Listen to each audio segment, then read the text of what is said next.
Ladies and gentlemen, welcome to another episode of Real with Nabil. Also, this is the last episode of the season. No!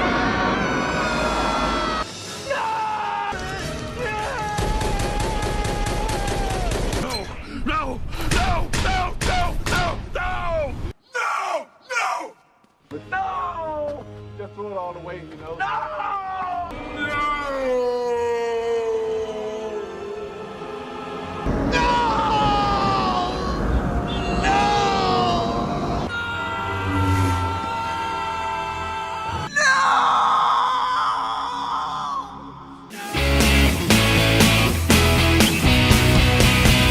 This is the show where we talk about new movies coming out in the cinemas in Doha this weekend and every weekend. Our first movie for today is called Going in Style, and guys, you're gonna like this one. It's about three senior citizens who are lifelong friends. When a bank screws up their pension fund and leaves them strapped for cash, they make the only logical decision that anyone could make in that situation. You just rob the bank. No? There's a slight problem though. None of them even know how to use a gun. Can you guess who plays the three senior citizens? It's Alan Arkin, Michael Caine, and Morgan Freeman. No question about it, guys. It doesn't matter what the role is. Morgan Freeman can do no wrong in our books. He's played God for God's sake. Yeah, that works. Now! The three men walked off with $1.6 million. They choreographed it like a dance. A conga line right into prison. They didn't get caught. Semtech Steel has frozen all pension payments. I'm thinking of robbing a bank.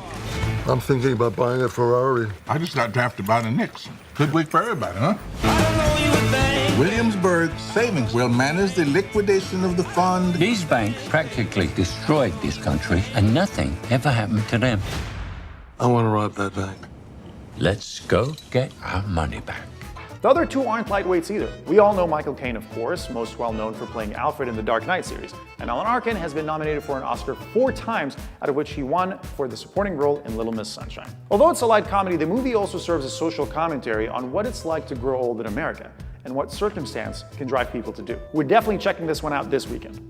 True to his word, Arnold Schwarzenegger is back. This time in Aftermath, the story of two men whose lives become inextricably linked after a plane crash. Inextricably, yeah? I know big words. One of them is Roman, played by Arnold, who lost his wife and daughter in the crash. And the other is Jake, the air traffic controller whose error led to the crash. Don't expect any action though, because this film is purely drama. It focuses on the two characters and their emotional struggles with tragedy and guilt. DH616, do you copy? Tower, we've not heard confirmation from you, but we're going to go ahead and descend to 6,000 feet. X112, do you copy? I found him. I just want to look him in the eye. Show him a photograph of my family. I want him to apologize. No one has said they're sorry. No one.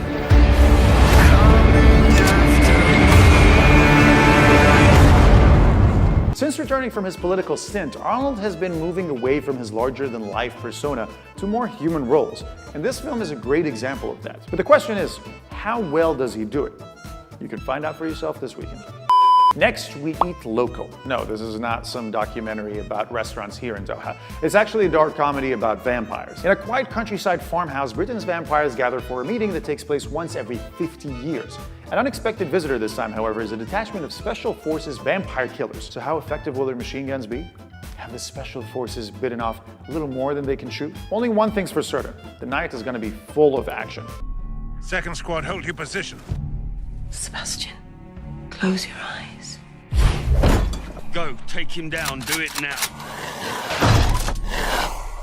Colonel, we have a problem. You have no idea.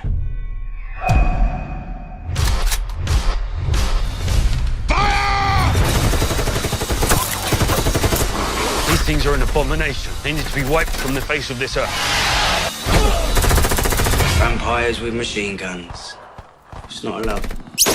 It's the directorial debut of Jason Flemyng, who's a pretty good actor. You may remember him from Snatch, Lock, Stock and Two Smoking Barrels, The Curious Case of Benjamin Button, and X-Men First Class. He plays Azazel. But how good is he at directing? If you're curious about that, then you should go check him out this weekend. Next, we have Salt and Fire. This is an ecological thriller set in South America about a scientist, a large company, and a volcano. You see, this is what your situation must look like to you, unclear, contorted. But if you move one step further, everything falls into place. When the volcano shows signs of erupting, the two must put aside their differences to survive. The film is written and directed by the legendary Werner Herzog, and like all of his work, it has a pretty weird and surreal feel to it. But I'd suggest not get your expectations up for this one. As we've seen time and again, a great director doesn't always a great movie make, and this one's hardly on the same level as his earlier works. So if you're a fan of Herzog's work, do check it out, but don't blame us if you're left a little bit disappointed. Next is The Hollow Point, a fairly violent film which is a mix of modern western and crime thriller. Set in a small town along the US and Mexican border, it's about a new sheriff who's sent to investigate the activities of a drug cartel. Welcome home, Wallace. Sheriff ain't gonna like you coming back. I got sent here to replace you. You crossed the line. Sometimes that's just what you gotta do. But you've done enough. Cartel was smuggling ammunitions. The real concern here is what's gonna happen if this bullet don't make its destination. Although it has some great visuals, there's nothing new or particularly interesting about the story. So maybe check it out if you're a diehard fan of westerns. Otherwise, you're not really missing much. Our final film for today is The Devil's Candy. This one seems a notch above the usual low-budget horror flicks we usually get here. Hey, what's going on? It's like it flowed through me. I don't remember painting this. This is Mommy and Daddy's house. They're dead. Oh my God. I'm so sorry. I need to come home now. This is an extremely creepy haunted house tale of a struggling painter who's possessed by satanic forces after he and his young family move into their dream home in rural Texas. Of course, it's always after moving into a rural home. Be warned though, this is seriously scary stuff. As one reviewer described it, it grips you by the throat, dragging you down into the depths of hell. That's it for today. Thank you so much for watching this video and all the other videos that we've made for you this season. Like I said earlier in the episode, this is the season 1 finale.